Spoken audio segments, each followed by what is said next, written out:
This is Chapter 13, Part D on the peripheral nervous system. So in the last section, we looked at different types of nerves, cranial nerves and spinal nerves. So this final section for Chapter 13, the peripheral nervous system, will look at peripheral motor endings and how these different neurons and nerves send their signals.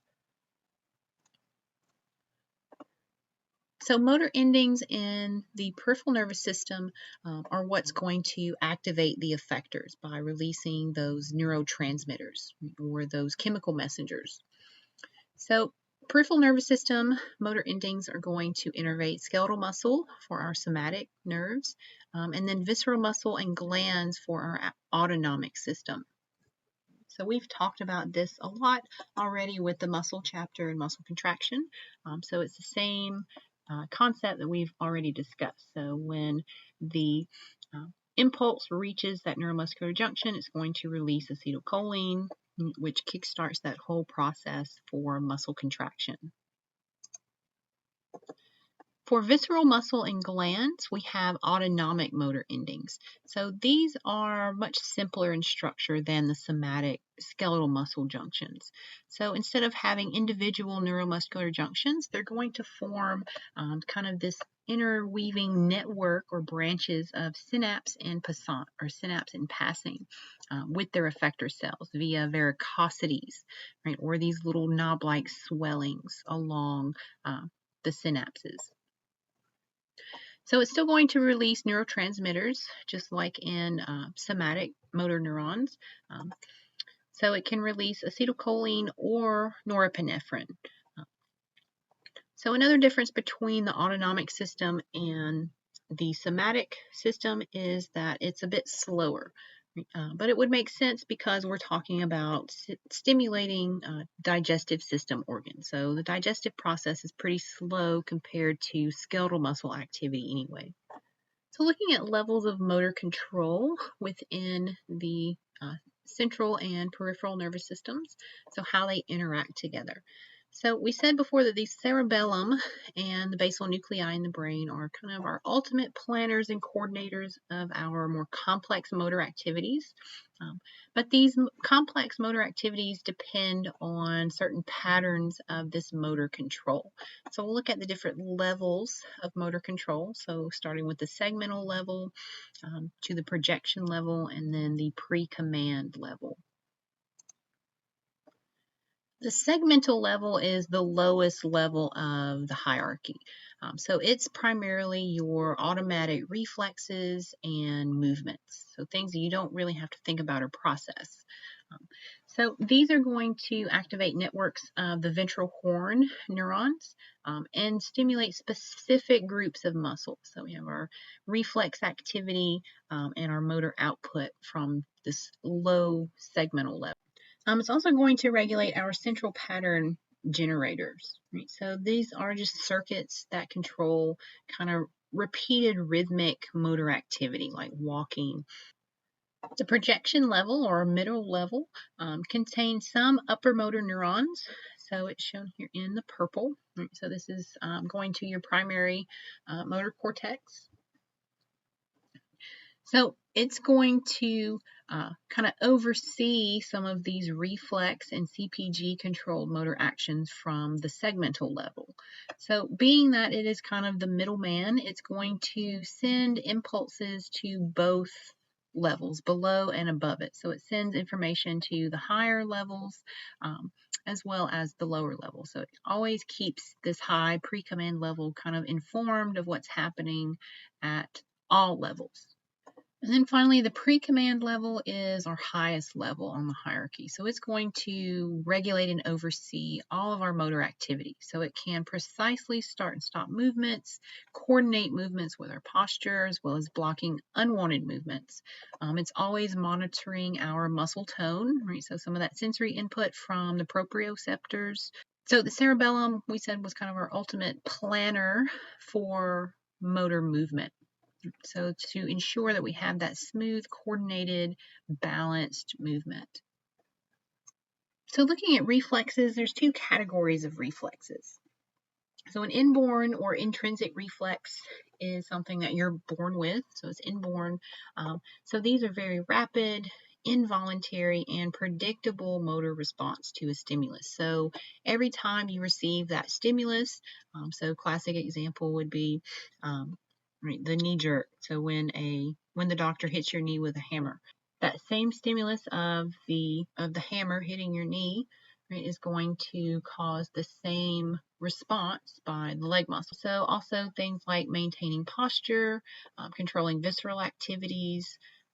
However, we can modify some of these reflexes by our learning or a conscious effort from the higher brain centers. So, for instance, with getting your blood drawn at the doctor's office. So, if you weren't expecting it, or if you didn't really know it was coming, someone just came at you with a needle, you would probably have a reflexive reaction to try to withdraw and get away from that person. But if you know it's coming, you're at the doctor's office, you understand, so you don't reflexively remove your arm when they stick you with the needle. Some other types of reflexes would be learned or acquired reflexes. So these result from practice or repetition. So a good example would be like driving reflexes. So someone that's been driving for 10 years, right, might be able to respond and avoid an accident better than someone who's only been driving for a few months. So all reflexes have the same basic components. Right? So you have to have a receptor to receive a stimulus. Right? You have to have a sensory neuron to deliver that sensory information to the central nervous system, an integration center in the central nervous system. So we have to process and interpret what it is that we're sensing. And then a motor neuron is going to send our output signal or our response to the stimulus. And then it sends that response to an effector organ. So effectors are either skeletal muscles or your smooth muscles and your glands. So reflexes can be classified functionally as either a somatic or an autonomic reflex. So somatic, again, whenever we see somatic, we're talking about skeletal muscle. Right? So we have skeletal muscle reflexes and we have some of these visceral reflexes, so smooth or cardiac muscle or gland reflexes. So kind of comparing and contrasting your autonomic and somatic pathways. So again, the somatic pathway is that same neuromuscular junction that we talked about in previous chapters. So we have our motor neuron, right, leaving the central nervous system through that ventral root, right, through that efferent ventral root, making contact with the muscle fiber, right, releasing the acetylcholine. And the autonomic efferent pathway, right, we just have autonomic signals going from that ventral root, and then it's going to form these synapses in passing, or kind of these branching, weaving synapses. So the axon doesn't necessarily end at the synapse in the autonomic system, right? Whereas here we had an axon terminal, so it was a dead end of the neuron. So classic example of a somatic reflex is your hand on a hot stove. Right? So simple reflex pulls your hand away to prevent further injury or tissue damage. Right? So sensory and pain receptors in your finger detect a hot object, right? Sends that information through that dorsal root.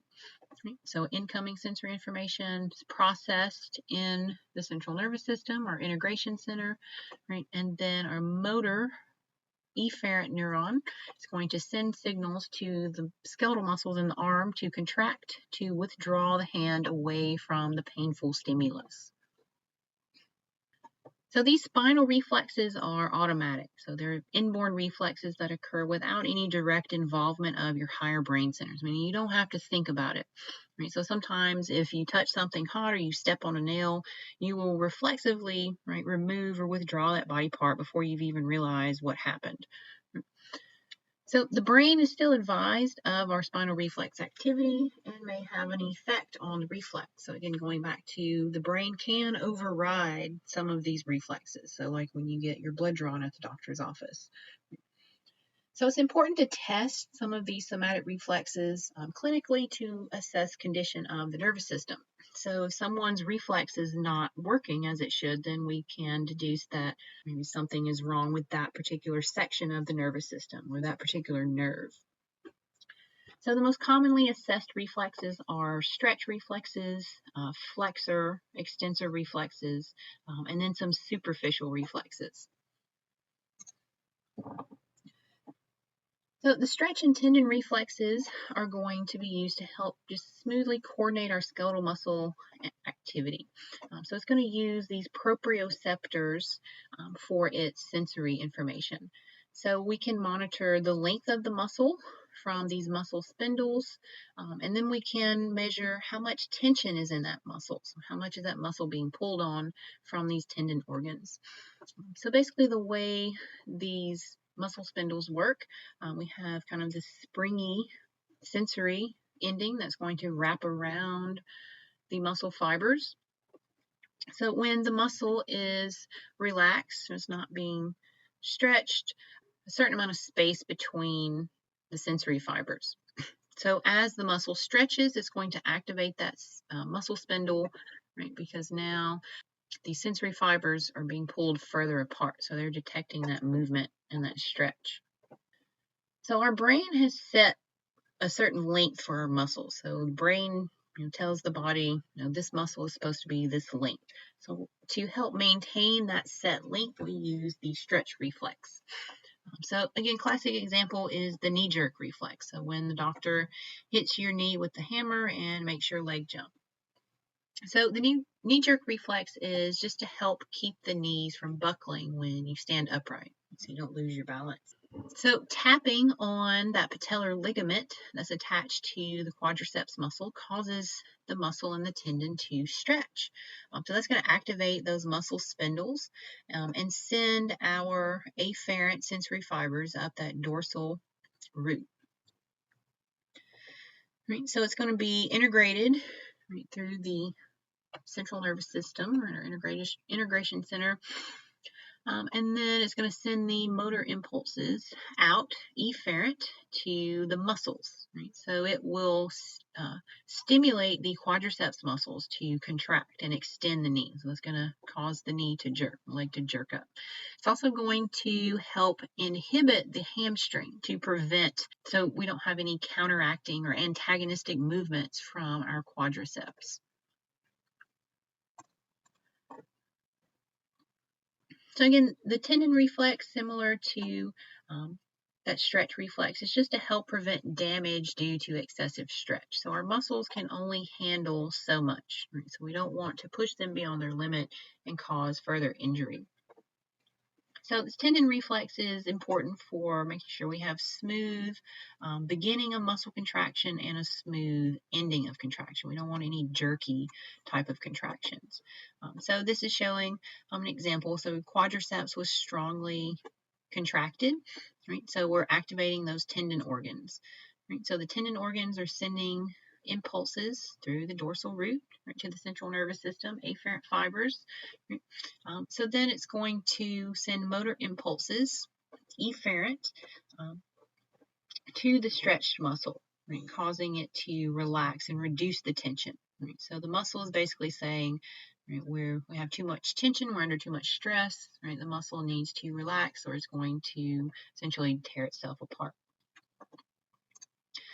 So another good example of this tendon reflex is like when my husband tries to bring in all the groceries at the same time in one trip.